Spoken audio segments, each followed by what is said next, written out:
Welcome back to Module 1, the Introduction to Abnormal Psychology. This is Lecture 5, the Cognitive Behavioral Model.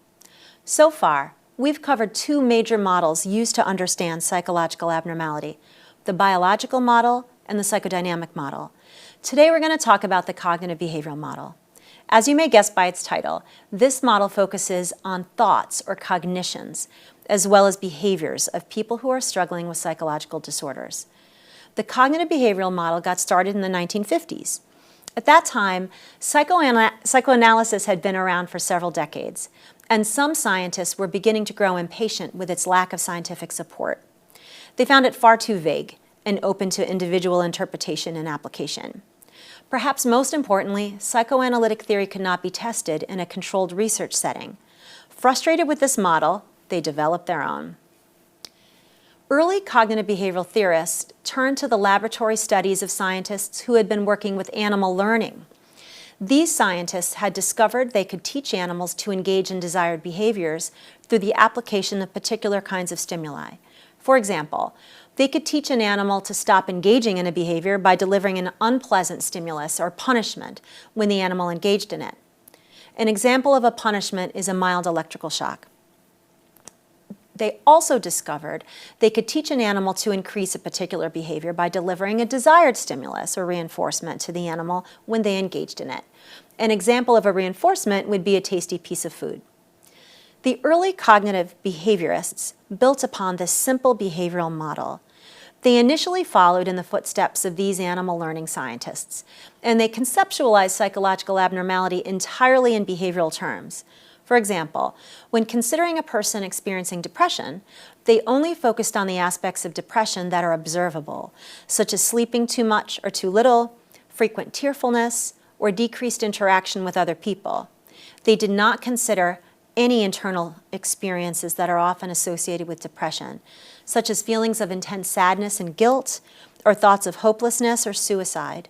In short, these researchers understood all psychological abnormality to be nothing more than maladaptive behaviors, and they set out to treat it in much the same way as animal learning researchers taught lab animals to engage in or stop engaging in particular behaviors. This approach really didn't work out very well. The researchers quickly realized that human beings are extraordinarily complex, and a purely behavioral approach to understanding and treating psychological abnormality was insufficient. They turned to the study of what they called cognitive processes, or thought patterns, and the role they play in the development of psychological abnormality.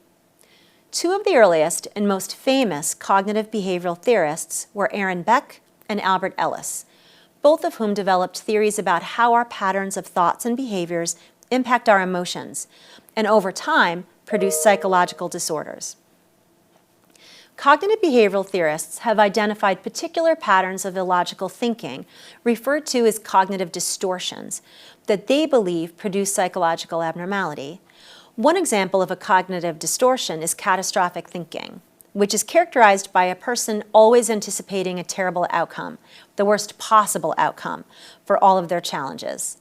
Cognitive behavioral theorists believe this thought pattern leads to significant struggles with anxiety, which we will talk about in an upcoming module.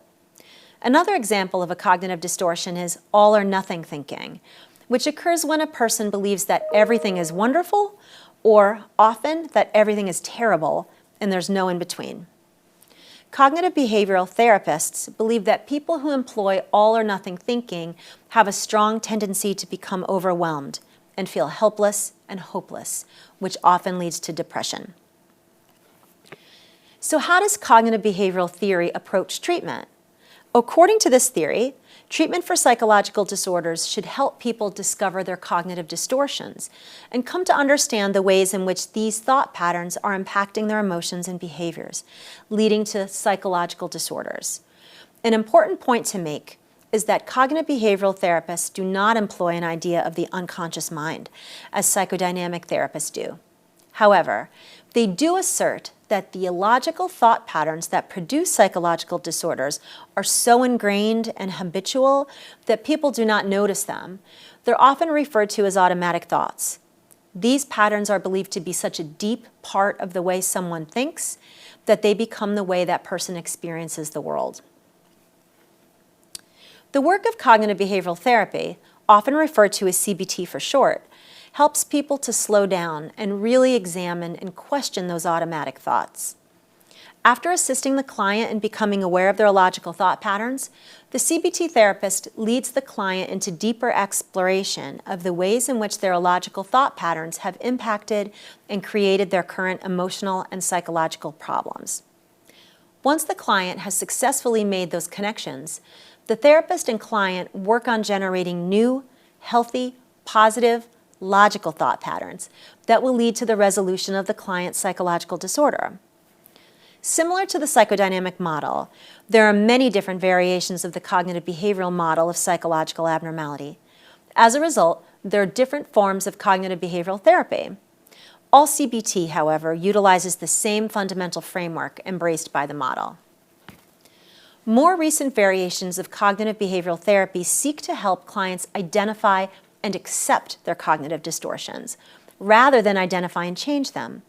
Examples of this form of CBT include mindfulness-based techniques, in which encourage people to pay attention to their thoughts without judging them or seeking to change them, and ACT, or acceptance and commitment therapy, which seeks to help people accept and tolerate their illogical thoughts, rather than try to change them.